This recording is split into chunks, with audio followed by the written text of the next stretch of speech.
Si Ma'am Pinky ay Najar, na mentor ko din yan at yung kanyang unoriginal content, sa content monetization niya ay kasi dikit na daw ng glue dahil ayaw talaga mawala ng kanyang flag, no?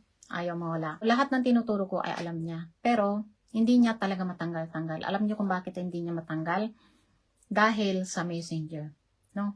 Hindi niya nilinis yung kanyang messenger.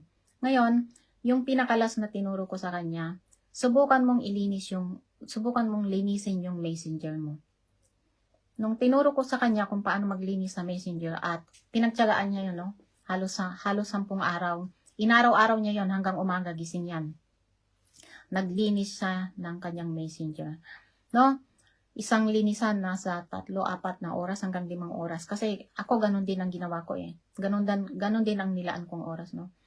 At nung ginawa ni Ma'am Pinky yung paglilinis sa messenger, ayun, bigla na lang naglaho, bigla na lang nawala yung kanyang R, no? Yung kanyang unoriginal content, yung kanyang ex, lahat naglaho. As in, malinis.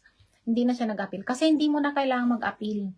Kapag nalinis mo talaga yung account mo, hindi mo na kailangan mag-appeal. Kasi mawawala na yan ng kusa. Hindi mo kailangan mag-appeal. Yung iba kasi sinasabi nilang nag-a-appeal sila, no?